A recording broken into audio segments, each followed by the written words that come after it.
2 Korintus pasal 5. Kemah di bumi diganti rumah kekal di surga.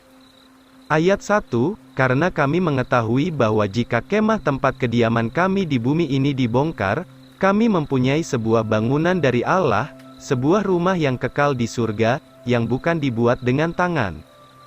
Karena di sini kami mengerang, merindukan sungguh-sungguh untuk berpakaian rumah kami yang dari surga. Jikalau kami berpakaian, kami tidak akan kedapatan telanjang.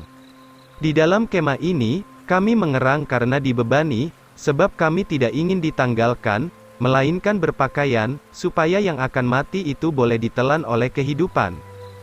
Maka Ia yang mengerjakan bagi kita hal ini, ialah Allah yang juga sudah memberi kita Roh sebagai tanda jaminan. Berjalan dengan iman di dunia.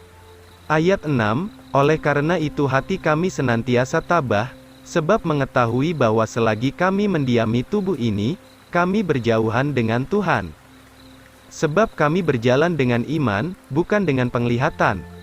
Saya berkata, kami yakin dan lebih suka tidak ada dalam tubuh ini, dan hadir dengan Tuhan. Siap menghadap kursi pengadilan Kristus.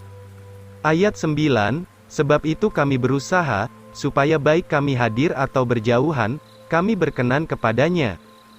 Karena kita semua harus menghadap kursi pengadilan Kristus, supaya setiap orang boleh menerima apa yang sudah dilakukan di dalam tubuhnya, sesuai dengan apa yang telah diperbuatnya, baik atau jahat.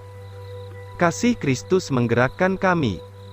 Ayat 11, karena kami menyadari hal-hal yang menakutkan dari Tuhan, sebab itu kami meyakinkan orang-orang, tetapi kepada Allah kami nyata, dan saya juga berharap akan nyata kepada perasaan hatimu.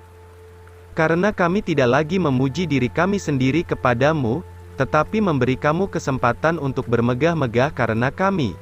Supaya kamu boleh mempunyai sesuatu, untuk menjawab kepada mereka yang bermegah-megah dari hal yang kelihatan saja, dan tidak sampai di dalam hati. Karena jika kami hilang akal, itu bagi Allah, atau jikalau kami berpikir sehat, itu bagi kamu.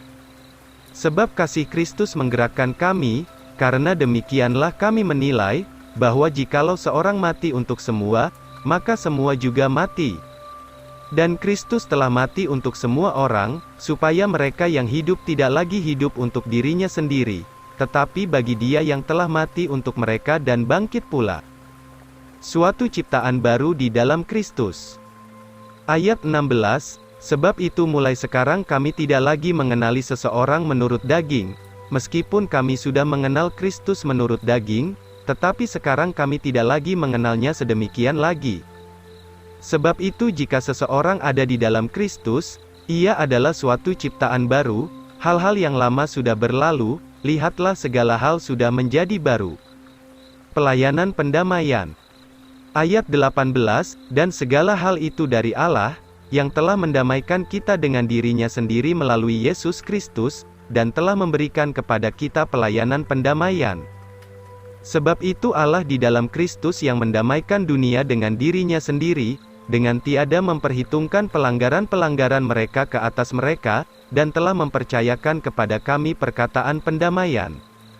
Sekarang kami adalah duta Kristus, seolah-olah Allah meminta kamu oleh kami, maka kami minta kepadamu demi Kristus, biarlah kamu diperdamaikan dengan Allah. Karena Ia yang tidak mengenal dosa, telah dijadikannya dosa karena kita, supaya kita boleh dijadikan kebenaran Allah di dalam Dia.